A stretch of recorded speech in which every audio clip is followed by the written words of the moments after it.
Hi, Mickey. Hey, Bob. How you doing?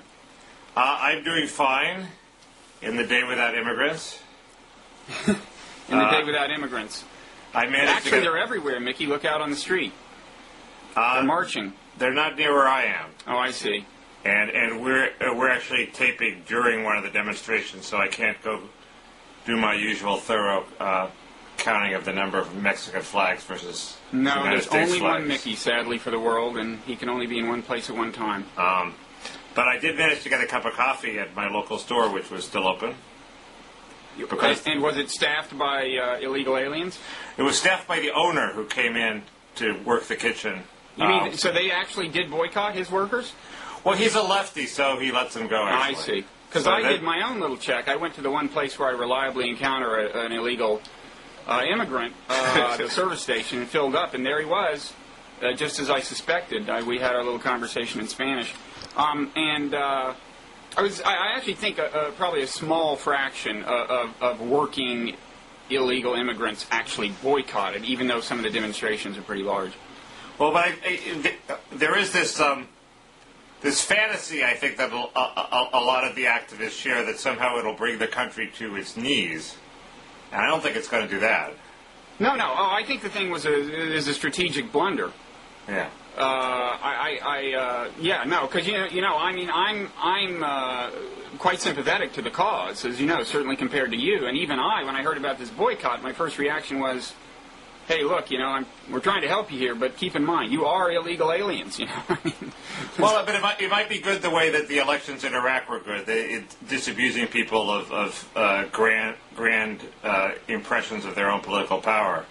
So if the Sunnis thought they were a majority in Iraq, they didn't after the elections. If immigrant activists think that the country will grind to a halt if they have a day without illegals, as that film had. Yeah, you're right. Things are working out great in Iraq now, and maybe that'll happen with immigration.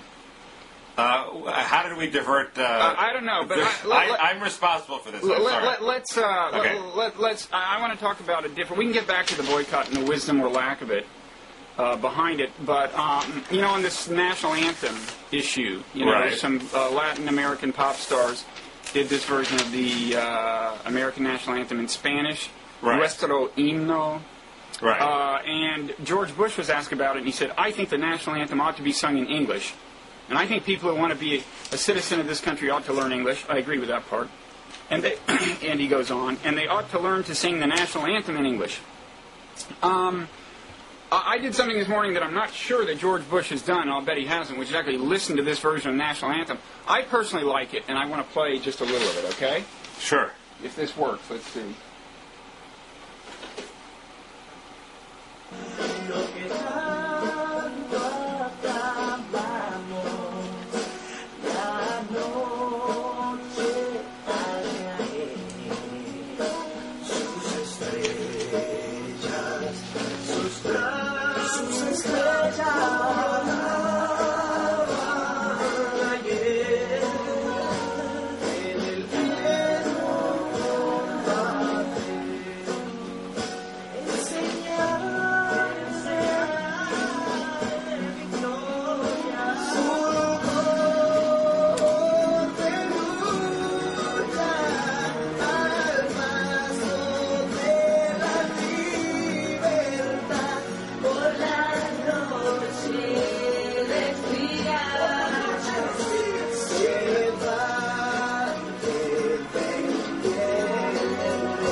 Now, Mickey, just to tell you what a liberal sap I am, when I heard that this morning, I actually almost got a little misty-eyed. I mean, I actually was moved by it. Is that a crazy reaction, do you think? It's not a crazy reaction because you didn't understand the words, and because it sounds much better in Spanish than it does in English. It's a crappy song.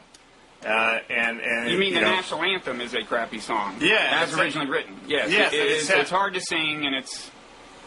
And it sounds much better with Latin rhythms and Latin emotions. It's sort of a grandiloquent song. But that's not all that caused my reaction. It was also the idea of, these people caring enough. I mean, when you sing it, it symbolizes allegiance to the country. I mean, it's hard to say anything else about a national anthem.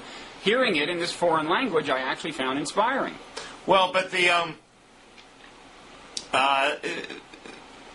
it's put together by. Okay, I know it's a marketing ploy, but leave that aside. I think if you understood the words, there's all about stuff about the la lucha continuing, and I think the words are fairly radical. What's la lucha? The fight. Actually, I heard the main thing they did was take some of the more militaristic rhetoric out, which is part of the American national anthem. Anyway, just my reaction, my naive reaction. I forget who marketed it or who makes money. Just thinking about the people who may later listen to it or sing it in a sincere way, those Latinos in America who do that, I was actually moved. Sorry. Well, first off, it's pretty much of a strike at the heart of people who oppose bilingualism. So, second, I don't think the lyrics are all that patriotic. The guy who sponsored it said this shows that everybody values their relationship with the United States. Well, that's pretty weaselly. And then in the same breath, he added that it is meant to be patriotic. Well, sure. He used that word. He used the word patriotism. He covered what do his you ass. Want? He covered his ass and realized. First thought, most accurate thought. His first thought was to weasel it. For all you know, look, the word relationship means a lot of things. You may have been thinking of like a marriage, okay? God, you're a nitpicker. Not a nitpicker. It was completely consistent with people who are citizens of the world, want to have a relationship with a lot of countries, and they earn their money here, and they go home to their families there. And it was not, it's very easy for him to say this is an expression of how much we love our country. He didn't say that. He said we all value our relationship with the United States, and we're patriotic too. Tell me this. It was quite revealing. Why couldn't Bush have said this about the national anthem? And wouldn't it have maybe even been a better idea politically? Supposedly, they want to hang on to whatever they can get of the Latino vote in Republican quarters. Why couldn't he have said, I think at public things like baseball games, certainly the national anthem should be sung in English. After all, that is our common language. But if people of Latin descent want to play this Spanish version in their homes or at picnics, more power to them. Why did he have to be so kind of nasty about it? And was it even smart politically? Well, he was nasty about it because it's an easy, cheap shot he can do to get him support on the right so he can pass his basically pro-illegal immigration reform. Yeah, but the point of passing that is supposed to be to hang on to Latino votes, and comments like that. You're right. He's caught in doing something short-term that will contradict his long-term goals, but I guess he feels if he passes a bill, which he won't, but I think if he feels he passes a bill, it'll make up for it in the long term. I mean, he thinks he's Lyndon Johnson passing the Civil Rights Act of '64. Next stop, Abraham Lincoln. It's clear that he thought, gee, this is a sop I can throw to the right, along with these enforcement raids last week, and that'll satisfy them. So then I can sneak through the Kennedy-McCain bill. Well, and also on the bilingualism issue, I don't think this is the same as I don't support bilingual education as it was being done in California. Because I think it does block assimilation and can trap people in a kind of a one-language ghetto, and you do need command of English to really move up the ladder in America. But I mean, the fact people can sing the national anthem in Spanish or listen to it, and still have a command of English. I just don't think those are the same thing, and I just think. He's being so petty. Why do it? I mean, it's because it's a free country and it's a form of artistic expression that happens to be patriotic as well. Well, that's fine. Bush didn't say they shouldn't sing it. He said that people should. No, he just about said that. He said, I think the national anthem ought to be sung in English. That's his reaction, and meaning it shouldn't be sung in Spanish. You want to have two national anthems before every ball game? I just clarified that, Mickey. What I would have said about Bush should say, of course, at public gatherings we use our common language, but. Anyway, yeah, well, I think it's not a big deal, but I just thought the weaselly words were. But we're revealing. There is something that I wanted to bring up, a concession to your position. I realize the wisdom of something you said. It was brought up by these immigration raids last week, which were these for show raids that were they rounded up a few hundred illegals, and it was obviously a cheap, pathetic attempt by Bush to pretend that he's enforcing the immigration laws. But apparently, it had a big effect, shockingly, and also took illegals suddenly stayed away from work because they thought, "Oh my God, they're cracking down," which led me to think of and then of course the INS says, "Oh, we're not really cracking down. Don't worry." I was always relying on employer sanctions as the sort of the one thing everybody agreed on that was not me. more important than a border fence, and this made me realize that if we did impose employer sanctions across the board all at once to people who are here in the country and new hires as well, you really would throw millions of people out of work, and they would be wandering around with no place to go. And what are you going to do with them? Whereas the border, not only what are you going to do with them, what if you were them? They're human beings, and we basically let them into. I mean, we didn't quite literally encourage them to come in the country, but the rules of the game at the time they came were. We don't even have to go into the justice of whether they were invited in or came in illegally. We disagree about that. I'm trying to reach agreement, Bob, and the agreement is that it's a problem if you have millions of people in the country who suddenly find themselves out of work. Either they're going to go to work in underground sweatshops that are completely illegal, or they're going to raise a ruckus, or they're going to all try to cram into the sort of unregulated sector, or there are going to be mass deportations or mass leavings that Bush thinks or rightly thinks would be traumatic. So you agree now that border security should be meant literally. We should focus on the border. A border fence has the virtue of being prospective, and in effect, it really does only apply to the new entrants and doesn't really force out of work the people who are currently here. So that is the logical first step. Even though many people on the left and pro-immigrant thinks it's the most insulting step, it's actually the most progressive step. And I saw the wisdom of that position. Excellent. But also, it means that if we have employer sanctions, obviously you apply it, you grandfather in the current employees, and if we want a Social Security check so employers don't just have to look at the bogus documents and say, hey, I see you showed me bogus documents, I'm not going to inquire whether they're real or not, but actually have to check out these documents, that would unmask all the current illegals. So we actually have to grandfather in those people and say, okay, you can't hire any more, and for future hires you have to check the Social Security number. And we announce it quite conspicuously to the whole world, well, so the people coming in will be forewarned. Yeah, well, they'll figure it out.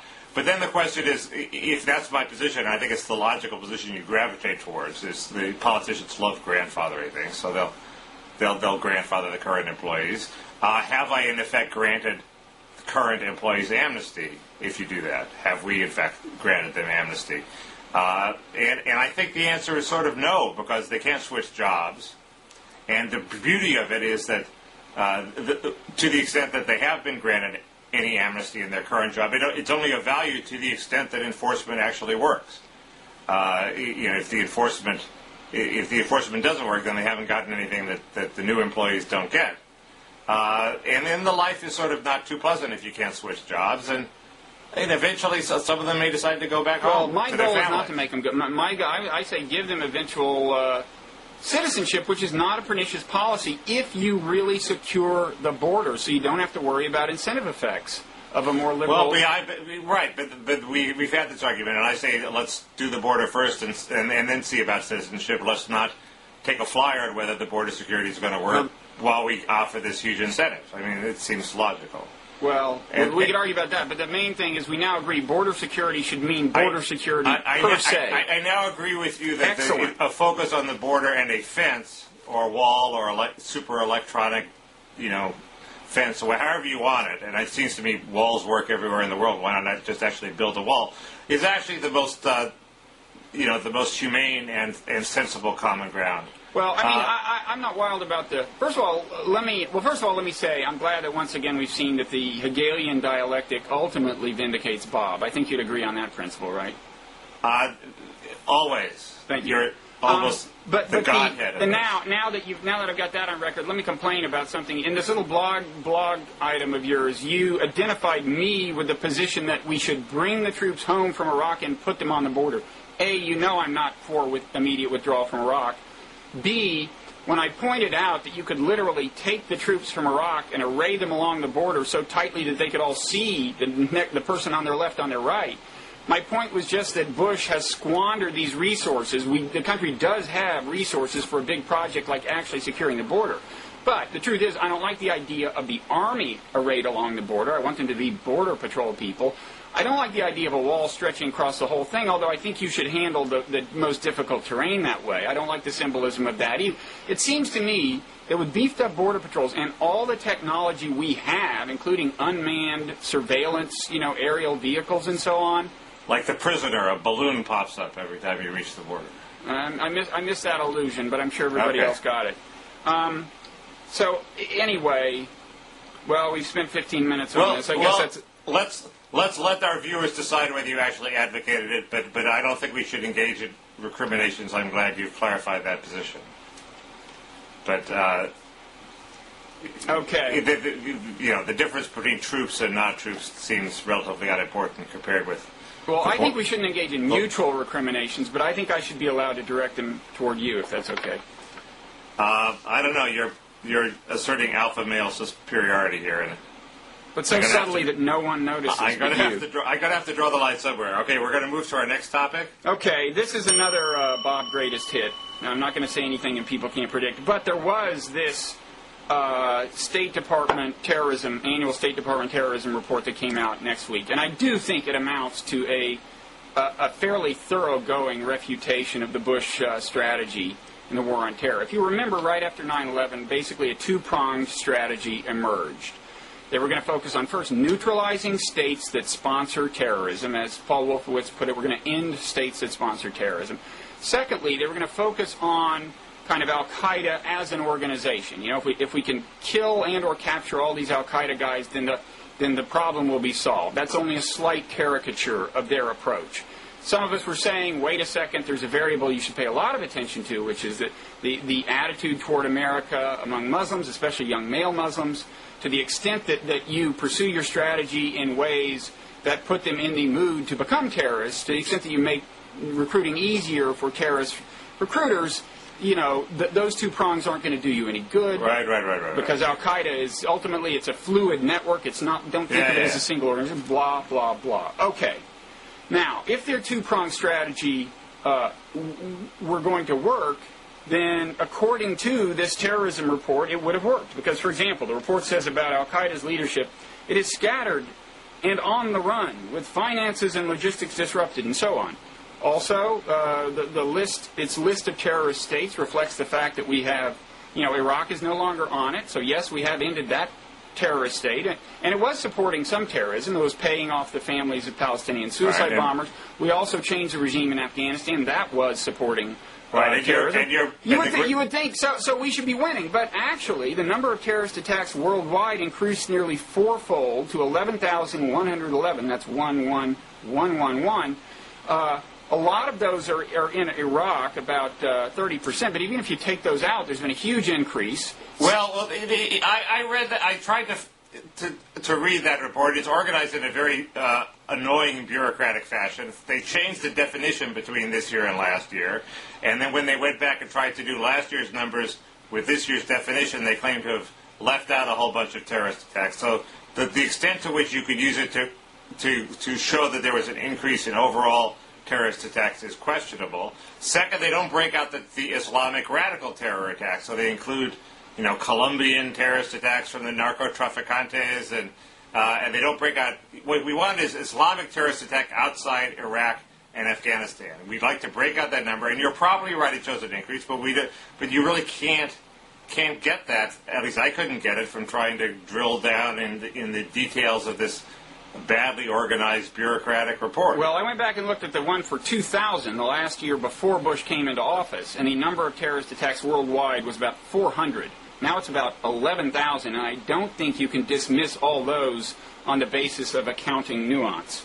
An increase that big. I mean, the strategy has just failed, and you see some of it in the language of the report itself. It says, the report says, there's an increase in, quote, small autonomous cells in individuals, that draw on advanced technologies and tools of globalization such as the internet, satellite, blah, blah, blah. Mickey, that's like, I've probably written that sentence myself 3 years ago, warning them about what would happen, right? Right.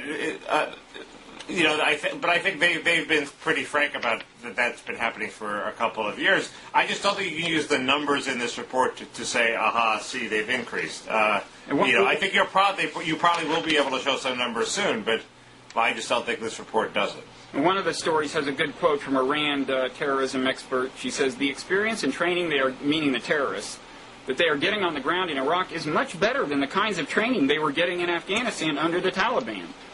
That is true, and when this thing is all over, they're going to go somewhere. These guys never take early retirement. The one interesting number that it seems reasonably solid in there was the number of people killed in Iraq in terrorist attacks. And it was 20,000, which is certainly substantial for a country as with Iraq's population, but not as big as maybe one had feared just watching the evening news. Well, but I think it's safe to say a lot more than were dying under Saddam Hussein on an annual basis. That's probably true, but it was that includes soldiers, of course. It's not more than was dying under Saddam Hussein during the Iran-Iraq War. Well, no, but that was kind of over. We didn't exactly stop that by invading. I mean, the number of citizens who died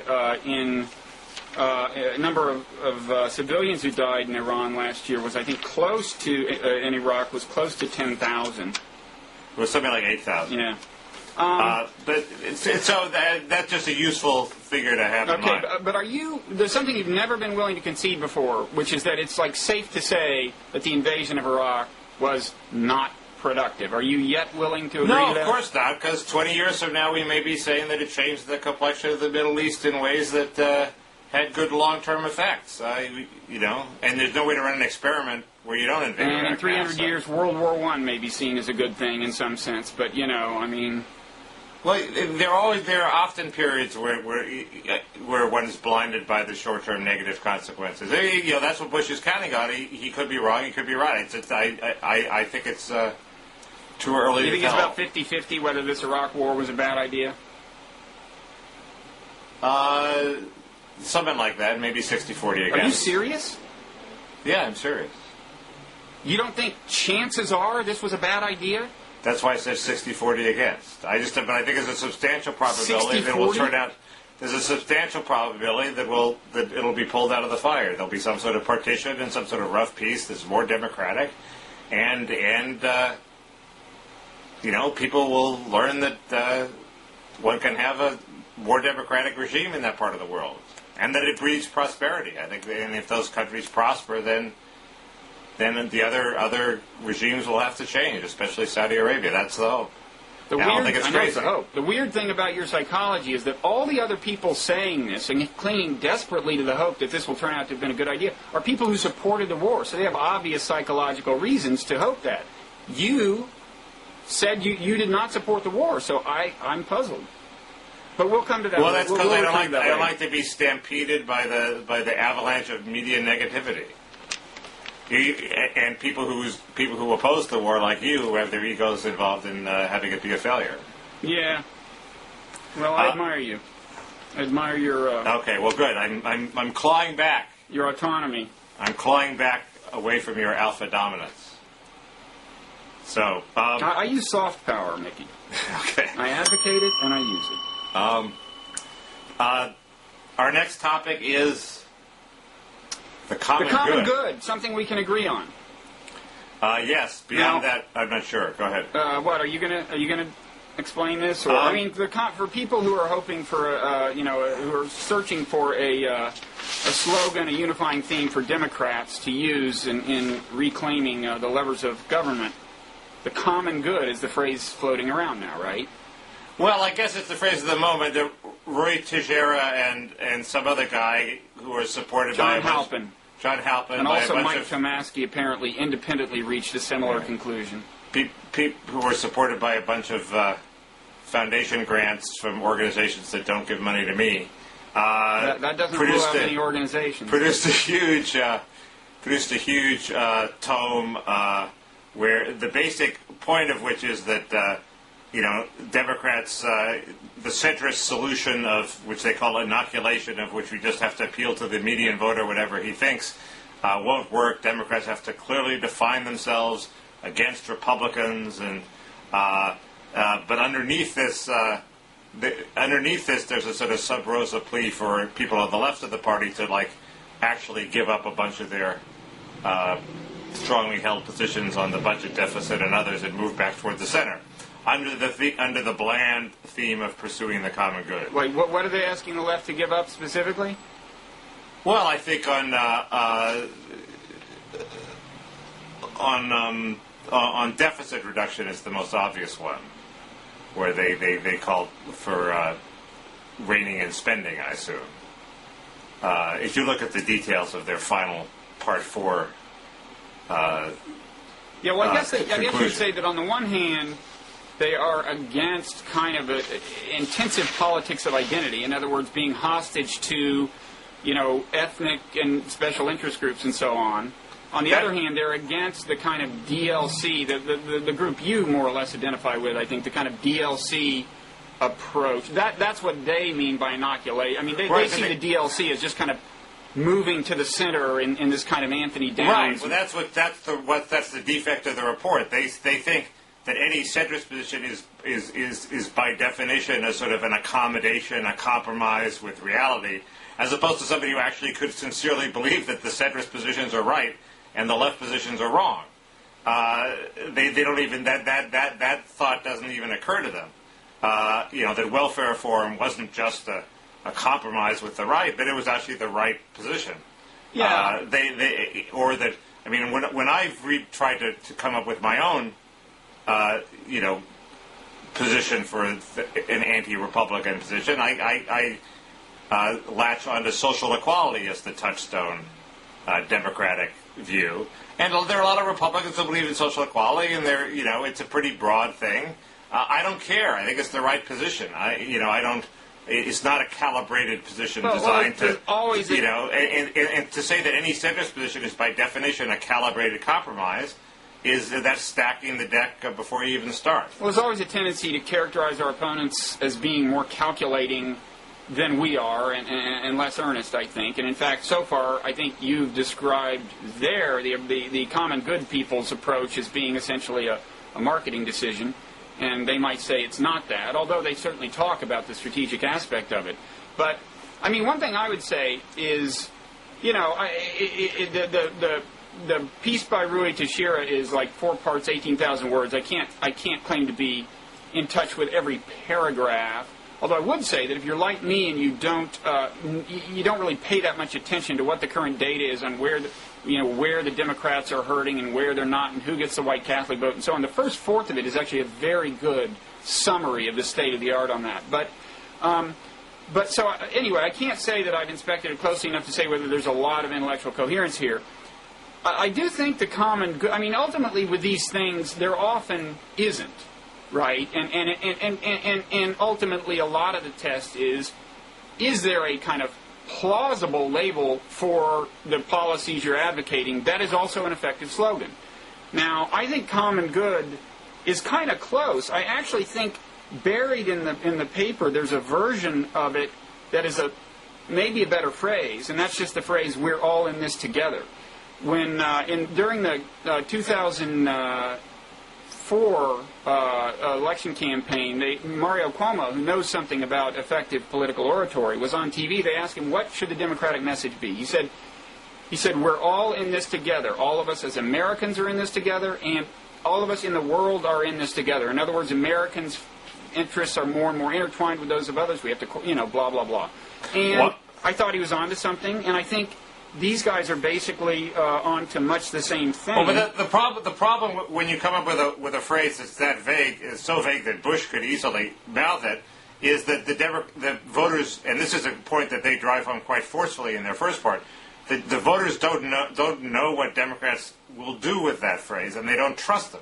And the reason they don't trust them, I think, and this is a standard centrist Joe Klein-like analysis, is because the Democrats are in hock to these various interest groups that I guess the phrase "common good" is supposed to transcend. And the way to convince the voters that you're not in hock to labor unions, is to tell labor unions to go shove it at some point. And if you can convince, the Republicans have a similar challenge. It's just that their interest groups have a higher per capita income. I mean, both parties... Sure, exactly, but we're talking about the Democrats now. Right, but you said, well, Bush could use this phrase plausibly, and actually he couldn't. Moreover, in foreign policy, he would get laughed out of the ring if he tried to say that's what characterizes his foreign policy. Good. The idea that you're going to say common good and that's going to win it for the Democrats, no, it's going to come down to who can make it more plausible. The only way the Democrats can make it more plausible is by telling, not being so, composed of their interest group. Well, I think that's actually part of the explicit theme of Rui's paper,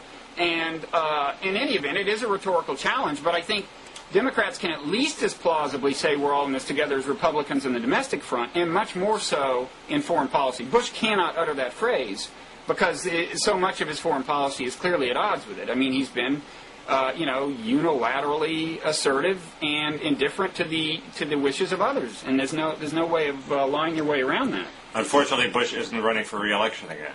So you can't. Well, no, you're right. It depends on who the candidate is and to what extent they inherit the legacy. But and they're lucky that they'll have a clean start. But let me just one other thing quickly. There's another sentence in here. The public is ready for a higher national purpose and a greater sense of service and duty to something beyond self-interest alone. I think there may be something there. I would point out that what I think is the best-selling book of the last few years, aside from the Holy Bible, is Rick Warren's A Purpose-Driven Life. And the first sentence of that book is, it's not about you. And I think that's a message you can do something with. They make certain kinds of publicly provided benefits, like education, contingent on certain forms of national service. That's an example of them putting that in operation. Yeah. But education is a classic example. The most important thing we can do about education is stand up to the teachers' unions.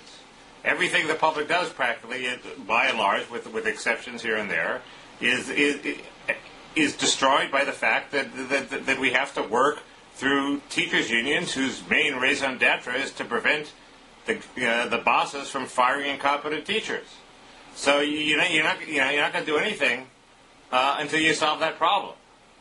No matter how much you talk about education. All parties have their interest groups, as I said. And you're right. No, I don't think that's really the most conspicuous challenge posed by this phrase. But there's some rhetorical work that would have to be done. Well, let's talk about the crystallization of campaign things around personalities, which brings us to Al Gore. Last week, people were saying, "Hey, they're coming up to me at parties saying, "Hey, it looks like Al Gore is going to run." We know. I mean, Al Gore came on Blogging Heads TV and basically announced he was going to run. At the beginning of the year. So we've known that for a long time here. Yeah, that was back before our viewership was so vast, so that was a closely held secret for a while. The counter-argument that the Gore people make is, of course he's not running. If he were running, he'd be calling up, not necessarily money men, because everybody knows he could raise a large amount of money in a short period of time, but he'd be calling up local campaign workers and people in Iowa and important precinct chairmen, local state leaders, and saying, don't go to Hillary, I might run. And Eleanor Clift has an article where she gives the response to that, which is, no, he doesn't even have to do that. If he jumps in the race later, he can always rely on MoveOn.org, which, of course, rings all sorts of alarm bells. To me, it should ring alarm bells to the Roy Cheshires of the world, because it means he'll be in hock to the most militant, extreme, unthinking elements of the left. And I also went and saw Joe Klein give a talk at a book party for his new book, which I'm going to hold up, called Politics Lost. Wait, why are you plugging his book? What's he done for us? He's done nothing for us, but he's a good journalist, and he actually made an original point, which isn't in the book, but he has some interesting things to say about Gore. I mean, Gore's attitude now is basically, the consultants screwed me in the last campaign. I listened to what they said, and they muffled me, and I gave a speech on global warming, and they undermined it to the press, even though it's what I really care about and would have shown my humanity. They basically spun it as though he's asking for lower gas prices, and they made sure the press didn't cover my own speech. I was sabotaged by my own consultants. Next time, I'm going to throw all the consultants overboard and let her rip. That may be his best strategy, but before we embrace that, we should listen to some things Joe Klein says about Gore in his book. Gore was not the most pleasant of bosses. He had a reputation as a ranter, and he didn't inspire much loyalty among the troops. He also describes in sort of juicy detail how Gore made, terrible decisions at one point. At various points in the campaign, screwing up in the debates almost intentionally, doing exactly what the consultants had said he shouldn't do. Did what Naomi Wolf said he should do. No, Naomi Wolf is the hero of this chapter. What? Naomi Wolf said, "Let Gore be Gore, throw the consultants overboard." Yeah, but that was the performance that led people to think he was on like anabolic steroids or something, right? That was the alpha male debate performance. Didn't people think he was too aggressive? He was too aggressive, but did Naomi Wolf say he should sigh, noticeably? I mean, I don't know. My memory is of the irony that Naomi Wolf, famous critic of evolutionary psychology, said he should act like an alpha male because that's what people love. This is what Klein said. Wolf's most basic advice, to let Gore be Gore and not worry about all the conflicting advice he was getting from the other consultants, was sound. Well, yeah, all the other consultants. In other words, just listen to Naomi. That part wasn't sound. Well, but she comes off a whole lot better at Joe Klein than you think. But the point is, at bottom, Klein claims that Gore is just a really angry guy. So if you let Gore be Gore, you're going to get a really angry person. And according to Klein, angry people don't win the presidency. I think that's Klein's weakest point, because it seems to me, why can't we elect an angry person? A lot of people are angry. George Bush is a very angry person. Exactly. But he's muffled by his been a wonderful president. He's muffled by his consultants in a way that Gore, unbound and letting it rip, would not be muffled. And Klein's point is, we have to muffle Gore's anger a little bit. Klein's worried that Gore's going to go overboard and actually run a campaign out of his hip pocket. But the point that Klein made, that was original point, is that the internet has changed, and it's not in the book. He just made it, but it's his point. The internet puts a premium on interacting. You got to be able to sort of go, the classic thing, you got to be able to go into your comments section and respond to people. And if that's true, you can't get away with being the Bob Forehead manufactured consultative candidate. You actually have to know something. An allusion to the great Mark Stamety, by the way. Go ahead. Right, yes. And so a candidate is actually going to have to show some authenticity and appealing authenticity and being a full person in a way that with TV, where it's all controlled and there's one broadcast a day, you can't get away with. It may be a wrong idea, but it's a very interesting, optimistic idea of the sort that I sort of like. And it's Joe Klein's idea, so we've given him credit. So what you're saying, that we get much more of a sense of the actual person now? No, that we will. In other words... that's the tendency of the Internet and the new media, he's saying. The tendency of the Internet and the new media is that you're on 24/7 and you have to interact with ordinary people. Actually, that's your choice. You can control access as tightly as you want. Maybe he's saying if you control it tightly, it haunts you somehow. Yes, you won't succeed. In other words, you can't say, okay, this is the argument. It may be wrong, but there's tremendous pressure to constantly interact. The way McCain did on the Straight Talk Express. I mean, he was on basically around the clock. Yeah.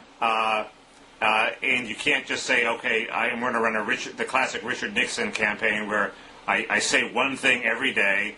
It's a 30-second soundbite, and that's all I say. So you got to cover that. Right. No, it's hard to get away with that. Maybe you can get away with it, but Klein's point is that the media is conspiring to not let you get away with that. But the truth is, I mean, Gore. Look, what Klein is saying is like behind the scenes, he's in sometimes an unpleasant guy or something. Well, right, but I mean, when he's on camera, if he can be good, then that's all that matters. If he's on camera 10 times as much as Richard Nixon was on camera, he'll still be good on camera. I mean, the question is, how good is he when he's in public? And Gore can be very, very good. I mean, I don't think FDR was the world's most pleasant guy either. Right. That's what I'm saying. So you can be a good president. So the Klein analysis sounds a little. But the profound point of the Klein analysis is that he's really angry, and if you let Gore, I always thought if you let Gore be Gore, it's a problem because the real Gore was probably a transvestite fossil hunter, And he wants to be an academic, and don't let we don't want to see the real Gore. No, and also I do think the Democratic Party has really got to cut loose that particular interest group, the transvestite fossil hunters. It's just, we have them locked up. Yeah. But it just, you didn't know what the real Gore was. It was a mystery. You didn't want to know. I mean, keep it repressed, man. Yeah. But, I have a related point. Okay. I saw him, at this conference a few months ago, and he gave his big global warming multimedia presentation. And he was great. He was also great in another talk he gave. But there was one moment in the climax of the global warming thing where his evangelizing reached a crescendo and his voice broke into something like a throaty yell. And, yeah. And this is a serious point that I think. I mean, it didn't seem crazy in the context. He had a friendly audience that was worried about global warming by and large. You didn't go, oh, this guy's a nut. But if he's going to run for president, he's got to stop just short of that crescendo. And I worry that he may not realize that. In fact, later in the conference, Anthony Robbins, the self-help guy, the guy with the Easter Island-size head, he's just big in general. I saw, he was at this conference, very large man. But he said, he got on stage, and I wasn't there for this part, but supposedly he looked down at Gore, and he had seen the global warming presentation. He said, where was that emotion in 2000, whatever it was? Why 2000, I guess it was. And, and I fear that if Gore listens to people who think that he's got to get to that throaty yell level, he's dead. He's dead. Because he is masterful up to that point of excitement. And if he goes beyond it, it's like Howard Dean all over again. I mean, if you want, and the other thing, that's a very good point, and the other thing is, if you want to let Gore be Gore, you have to think that we want a campaign with a guy who thinks the most crucial issue facing the American government is global warming. That's a related point. He's got to turn global. Look, I mean, he's got the global warming vote locked up, right? He doesn't have to talk. No, but it collides where global warming is a stand-in for this is an authentic guy and this is what he really thinks. And by emphasizing global warming, he's saying, hey, I'm a human being. I have obsessions. This is what I care about. And that's a good thing. Even if you don't care about global warming, you're supposed to appreciate the fact that he's saying what he really thinks. Well, at this point, he can't deny that anyway. It will be known that he's passionate about global warming. But the key thing is, rather than spend all his time on the stump talking about it, he turn it into a symbol for Republican failures at large. And I know he's not going to be running against George Bush, but still, there's a Republican record out there, and global warming is one of like 7 million cases in which, A, they didn't think enough about the future, B, they didn't take into account the views of other countries, C, they were allergic to concerted, cooperative effort involving other countries. So he's got to turn global warming into just one small symbol of a very large problem. It'd be even better if he talked about the very large problem and didn't start with global warming. No, he doesn't have to start with it. But when people bring it up, hoping to lure him into, a harangue about it, that's what he should make of it. That's a very good point. But I think starting with Iraq would probably be better. And then... Iraq is another example of that. I mean, our allies were saying, no, don't do it. But, we were too smart. We're on the verge of agreeing again. Well, we better move on. That sucks. I made a minor point in my blog about oil and gas prices, and it's that with $4 a gallon gas, or at least $3.50, suddenly LA traffic is cleared up, and by paying that extra at the pump, we've somehow solved a public problem that was immune to being solved for decades, including by massive public expenditures on mass transit, which is that you can actually get from A to B. It's an interesting idea that it seems to me that first there might be a closet support for high gas prices among people who have enough money to foot the bill and like to get to where they're going. So if $4 an hour gas cuts their commute in half, it's a bargain for them. And the second point isn't this a case of somehow inhibiting private choice and ensuring a public good? Inhibiting what? Private, inhibiting private consumption anyway of gas. You can drive less. You can't afford that much. If you just looked at any individual's particular bank book, high gas prices are bad for them. But in the larger public sense, high gas prices actually achieve a public good, which is uncongested public space. Well, I mean, there's another public good, which is conservation and weaning ourselves from oil, which is something pretty much everyone agrees we have to do. The problem with relying on higher prices to do it, and this is the same problem with relying on a gas tax to do it, is that the people who shoulder the burden for this thing that is in our national interest are lower income people. So it's just like Iraq all over again. You know, it's their kids that come home with no legs, and they're the ones who are paying a really significant part of their income at the gas pump in order, you know, in exchange for, you know, this incentive that will slowly have the effect of leading to alternative technologies and hybrid vehicles and so on. I'd like to say that. I mean, when I wrote that on my blog that the working poor will pay the most, I'm actually not sure it's true. I'd like to see some you know, a lot of working poor people take buses. I didn't say working poor. I said lower income. Right. Okay. Well, sure. The lower middle class people maybe take a disproportionate hit, but it seems it's like it seems sort of bearable. It's not going to break their back. Well, it's easy for us to say, but I mean, at the same time, I've got to say that given the fact that although we all agree we've got to wean ourselves from oil, that we apparently lack the political will, or actually lack the sufficiently effective and or wise politicians to implement a policy of conservation and a policy that would steer us toward alternative energy.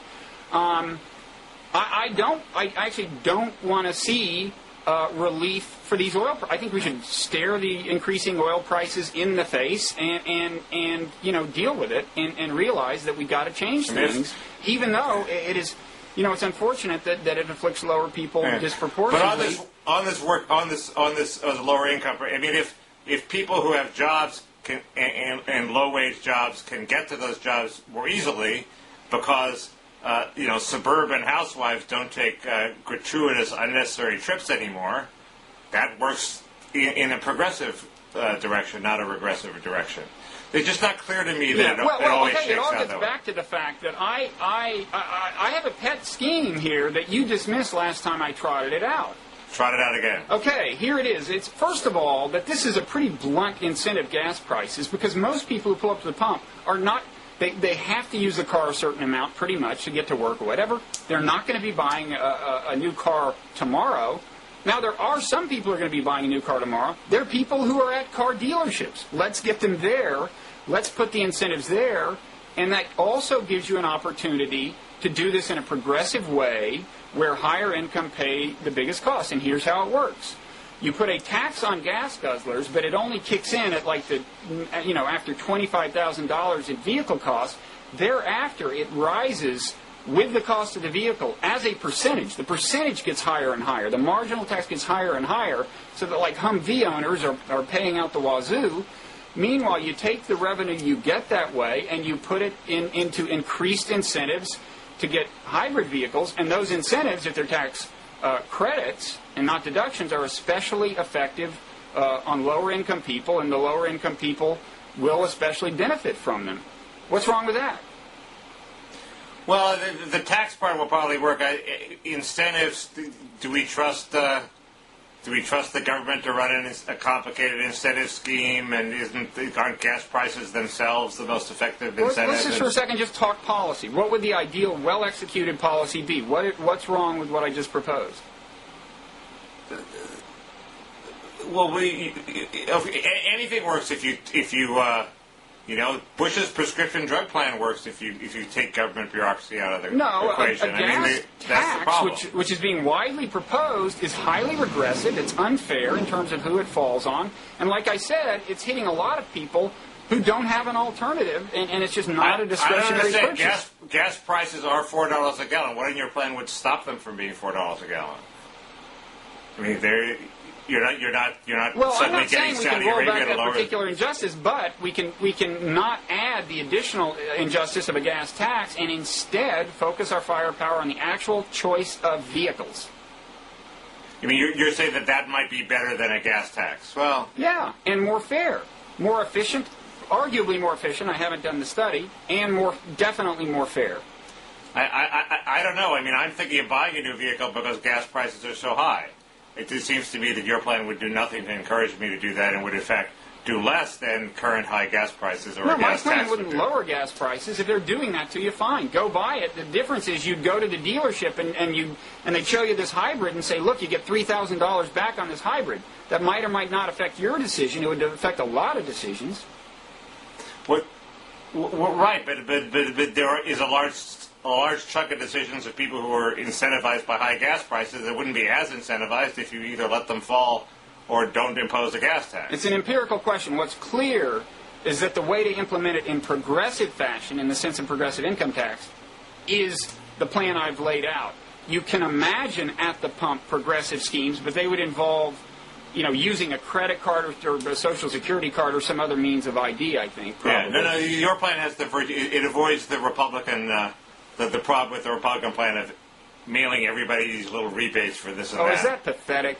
Every American, the pandering on this gas, that is the killer, is that these politicians not only lack the courage to propose some significant program designed to wean us from oil, but when the market starts doing it naturally, they want to blunt that instrument. And it would be one thing if they wanted to do it on grounds of egalitarianism, but these Republicans are as bad as the Democrats on this. Wait, here's an interesting quiz, Mickey.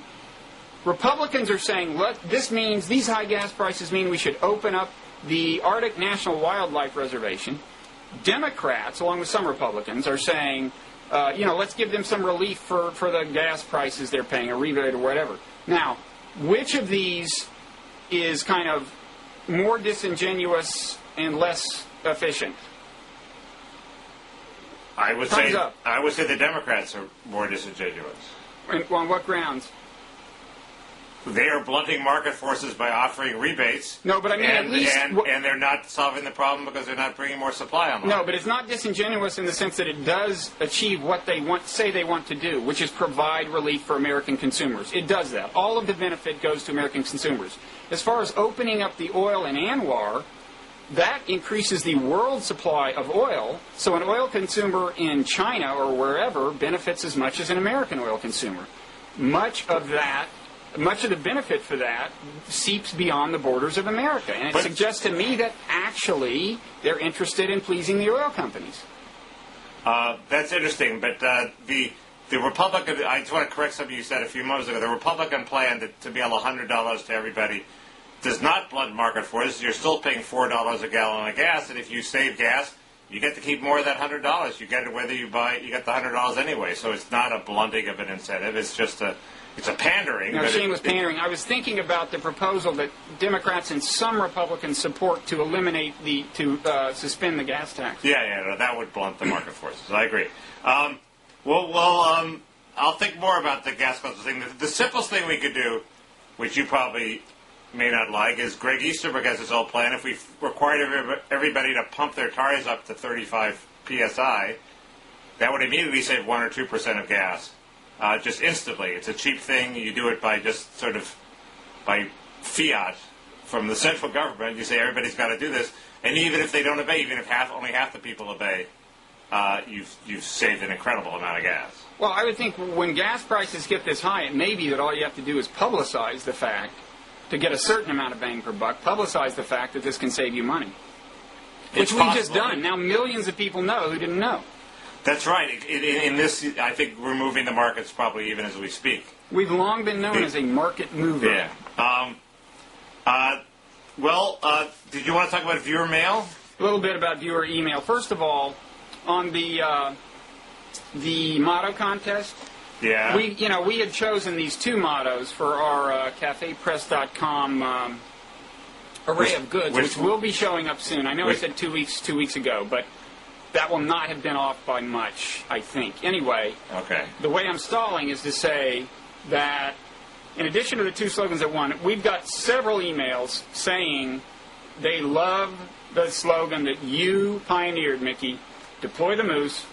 So I think we should throw that in somewhere on a mug and or T-shirt. So I think we should have 3 available slogans. Thank you. The moose thanks you. The moose is back. I can't find the moose. I've temporarily lost the moose. Go ahead. And you haven't deployed it in a long time. No, but he's here lurking under my desk somewhere. I just... I'm not gonna follow that anywhere. Okay, viewer email. This is from Brendan A. You guys must have seen this by now, but just in case, he gives us a URL to this review of Blogging Heads TV that was on Time Magazine's website in their TV blog. Actually, we had seen it, but now we have an excuse to share it with our viewers, so we will put that link next to our faces. Here's from Dan H. Blogging Heads TV is more interesting, informative, and entertaining than anything on TV or the radio. This website is single-handedly burning away the fog of cynicism I have acquired over the last several years. I love this site. Now, Mickey, I know you and I both put a lot of hard work into this. Sometimes we wonder if it's been worth it, but I'll tell you, if we can make one human being less cynical and make $10 to $15 million in an IPO, I say it's all been worth it. I agree, but unfortunately, I have no ownership interest in Blogging Heads TV. Did you renounce your ownership interest? I renounced my ownership interest because I linked to it a lot, and I thought it would be a conflict of interest to link to something I own. You publicly gave it up? I just did. Woo! Hot dog. I found the moose, so the moose thanks you. And actually, the point about higher gas prices increasing the quality of life in Los Angeles was sort of a moose point. It's sort of a harsh truth that nobody dares say, that people actually like higher gas prices. Yeah, no, lots of people. I know a lot of cocktail parties in L.A. People have been starting to say that and then going, "Whoa, no, this is too edgy. This is beyond the pale." Politician. People say moose things all the time in cocktail parties, usually often vicious and racist things. But this is something that politicians are scared to say in public, formal contexts. Yeah. But we're not politicians. And by the way, I wanted to say something on that, Mickey. I know what people are saying out there. I get the question all the time. I will not be a candidate for president. Thank you. Okay. That means I have to find somebody else to back. Find another running mate. I had heard you were gunning for the Dick Cheney slide.